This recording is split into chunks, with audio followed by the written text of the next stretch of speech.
Here is my mental block about Instagram, and I think a lot of people listening probably share this. You asked earlier, like how many, I got 25,000 followers.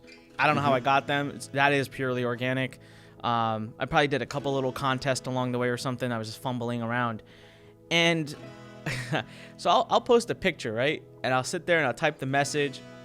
And then when all is said and done, that took about, 5-10 minutes of my life. And I was sitting there thinking about it.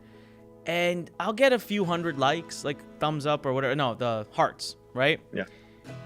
And I'm just like, it's not a lot. Like, what do I do with this? And then I got to do it. And then someone's like, you got to keep doing it again and again. And I'm like, I got better things to do with my day. So what should I expect? How do I know if my users are highly engaged with me? If I do a story, I actually tested this when I was traveling through Japan. First time I ever did a story. By the way, I'm not ashamed to admit, it took me like an hour or two to figure out how to do it. And I had to have my niece, who's much younger than me, help me. She showed me how to actually post an Instagram story. But by the time 24 hours were done, I think we had about, 1,000 views. I thought that was impressive. But then I couldn't figure out, why does anyone even look at a story? I don't look at anyone's stories. So give me some idea. Give me some math here, man.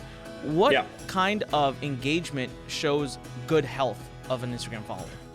Yeah. So my rule to determine whether an account is good or not is not even the likes on the account or whatever. That's a great metric, but that's easily fakeable. So, there's bots and whatever. So a lot of people flaunt the numbers. The one thing that is a lot harder to fake is the Instagram story views, which you brought up. So anywhere, for example, and this, I split tested, I have my own accounts between 10 and 15 clients. I don't even know how many clients we manage, 25 to 30 right now to this point. The number that I find is that between anywhere from 5 to 10% of total followers watching your stories that determine that your account is absolutely golden. In your case, you have 25,000 followers, 10% is 2,500. Half of that will be, 1,200. 1,200 something, which is right around the span of where I am. Right around. Exactly. Yeah. So your account is good, really, really good. So you have the attention of 1,000 people. So my question to you is and the reason why people watch stories is because they probably want to see behind the scenes. They want to have it's right in front of your face is the entire screen. You don't have distractions where the top post and the bottom post. So the engagement level on stories is a lot higher than on normal feed. So that's the first thing. The second thing is that it demands attention. So when somebody's scrolling through and they I want to follow Anik Singal, instead of you posting, for example, I'm here traveling with Japan, here, look at my sushi, I don't know. Instead of doing that, saying, hey, look, you know what this sushi and my business have in common? Marketing. Then you actually give value, just provide some type of value. Because people at the end of the day, they don't follow you for your sushi advice, they follow you for your marketing advice because you're absolutely genius at that, right? So instead of posting, hey, here's my sushi or whatever, tie in, maybe you can tie in your story or whatever it is you are with your expertise. You can tie it up to create, a nice story with it, but always provide some type of value that people can they follow you because of that. They don't follow you because, you're traveling. You're not a, quote unquote travel blogger. You're not a quote unquote a food blogger.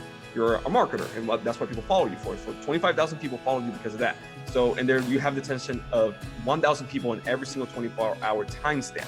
That's huge. And then from there, for example, I've seen that from those 1,000 people, between the 5 to 10% of total followers, that amount, you will get 5 to 10% of people doing any call to action you do. So for example, from those 1,000 people, you will get anywhere from 5% will be 50 to 100 people doing any sort of call to action you do. So meaning swipe up to go to a landing page or direct message you for info or whatever it is that you want. And then from there, you actually take them down your funnel. So for example, let me break down the numbers for you. 1,000 people watch your stories. 50 to 100 of them swipe up, right? I'm gonna go with 50. 50 of them swipe up. 40% conversion rate on your landing page will be 20%, if I'm not mistaken. My math is not 20%. So 20 people, my bad. 20 people, yeah. 20 people. From 20 people, then basically they go to your webinar, they see your offer, whatever it is, and then you can work your numbers back through your funnel. Then you absolutely know your numbers. Okay, 20 people came into the funnel in a 24-hour time period, 100% for free. One person bought a $1,000 product. Boom, I just made $1,000. That means 1,000 views equals $1,000 for me, right? In that case. So you work your numbers back because you already know your numbers for your funnel in your case, right?